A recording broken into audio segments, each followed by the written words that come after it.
Selamat pagi, Bunat, admin PJS Parlemen Jalanan Sukabumi. Opini yang akan dilontarkan kali ini adalah tentang demokrasi jalanan. Seperti apa sih demokrasi jalanan? Tentu sebuah demokrasi yang bisa menyatakan pendapat dengan leluasa, bukan seenaknya, tapi leluasa. Tentu saja itu karena sistem dan mekanisme demokrasi agak-agak tersumbat sehingga banyak pandangan-pandangan tentang kebijakan publik yang tidak tertangkap oleh mereka yang memiliki otoritas. Baik, kedewasaan berdemokrasi, salah satu tandanya adalah bagaimana orang yang melontarkan kritik itu punya dasar kuat kenapa dia melakukan kritik. Bisa jadi karena perbedaan sudut pandang tentang kebijakan publik, atau bisa jadi karena data dan fakta. Boleh melontarkan kritik berdasarkan data, itu bagus, tapi ini kan bukan mimbar akademis. Sehingga yang lebih penting adalah kritik yang dilontarkan itu mencakup, didasari oleh sebuah argumentasi.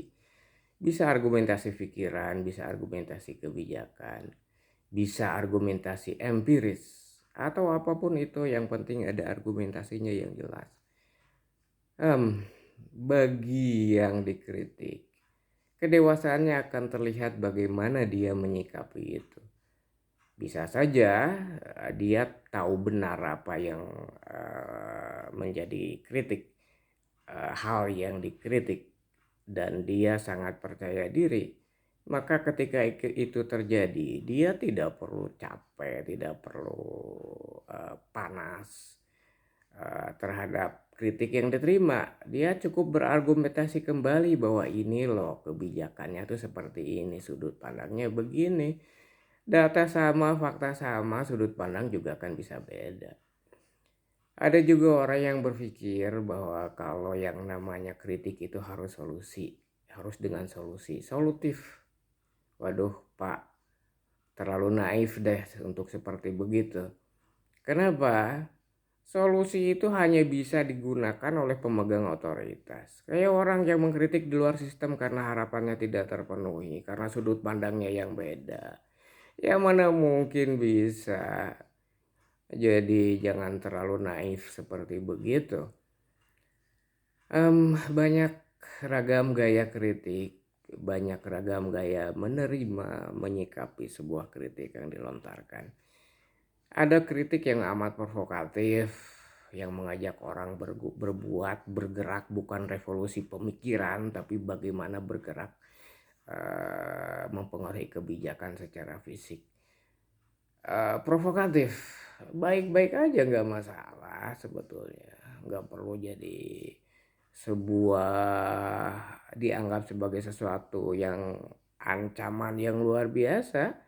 Karena balik lagi, selama pemegang otoritas itu adalah punya dasar argumentasi yang kuat kenapa sebuah kebijakan itu dipublis. Terlepas dari soal kebijakan hukum, aturan main, payung hukum dan sebagainya. Tapi dia punya keberpihakan yang jelas. Dengan argumentasi yang jelas, saya pikir ya tinggal dikomunikasikan. Jadi kemampuan mengembangkan komunikasi, justru menerima kritik itu akan menjadi suatu manfaat yang luar biasa besar. Di situ masalahnya, penerima kritik yang dikritik juga masih banyak yang belum dewasa, sehingga seakan-akan orang yang melontarkan kritik itu adalah seorang musuh politik yang harus dibasmi atau diselesaikan dengan sebuah mungkin solusi tawar menawar dan sebagainya. Enggak juga sebetulnya, enggak separah, enggak setransaksional itulah bos. Persoalannya bukan di sana. Mmm, Orang boleh mengeluarkan kritik dengan gaya yang provokatif, dengan bahasa yang kasar, sarkasme sekalian. Sebetulnya nggak masalah selama itu argumentatif. Biasanya kalau kita admin PJS, Parlemen Jalanan Sukabumi, menyampaikan kritik yang pedas, yang keras, yang keluar kata-kata kasar, itu biasanya karena tidak pernah sama sekali ada ruang untuk didengar, untuk mendengar, atau mendapatkan penjelasan. Yang itu tadi penjelasan kebijakan publik secara argumentatif. Itu masalahnya, Bos. Jadi jangan berpikir bahwa yang mengkritik dengan suara lantang, kata-kata kasar atau sarkasme dan sebagainya itu adalah sebuah tantangan yang akan meruntuhkan kekuasaan. Tidak begitu juga lah, Bos. Kita sangat paham bagaimana mekanisme konstitusi untuk mengganti kepemimpinan misalnya. Eh, jadi ya yang agak susah itu biasanya follower, pengikut, loyalis. Dia tidak akan pernah melihat kritik itu sebagai sebuah argumentasi untuk mendapatkan sebuah kebijakan yang lebih baik. Mereka loyalis itu biasanya taklid buta apapun itu bos saya, pimpinan saya, sehingga mereka akan bereaksi terhadap pengkritik itu menjadi sebuah sesuatu yang harus dihancurkan, kalau perlu dengan bully-bulian, kalau perlu dengan menyentuh kelemahan-kelemahan atau personality yang sebetulnya nggak bagus kayak begitu. Kalau itu dilakukan, kedewasaan berdemokrasi kita tuh masih kene, masih kosong lah, masih omong kosong. Jadi gitu, mitra berpikir PJS, yang lebih penting itu adalah bagaimana kita semua memiliki kedewasaan. Kedewasaan mengkritik dan kedewasaan yang dikritik. Kedewasaan yang mengkritik itu berarti ada argumentasi, tidak perlu fakta tapi argumentasi yang jelas segala macam, dan tahu diri bahwa otoritas itu tidak dimiliki. Otoritas itu dimiliki oleh mereka yang memang punya punya otoritas untuk itu, walaupun kompetensi tidak selinier dengan kapabilitas. Itu satu.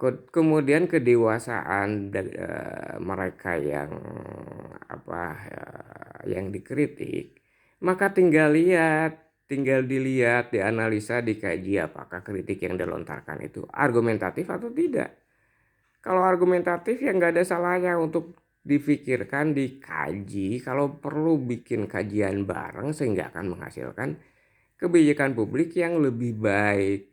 Tujuannya kan itu, tujuannya apalagi admin PJS Sukabumi namanya juga kota.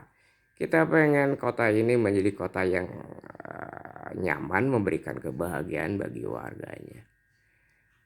So, kesimpulannya sekarang adalah pertanyaan besar, apakah kita semua sudah dewasa dalam berdemokrasi atau tidak? Jawabannya tentu ada di mitra PJS sekalian. Oke, terima kasih Bu Nat, Budi Setia Dharma Nata Prawira, admin PJS Parlemen Jalanan Sukabumi.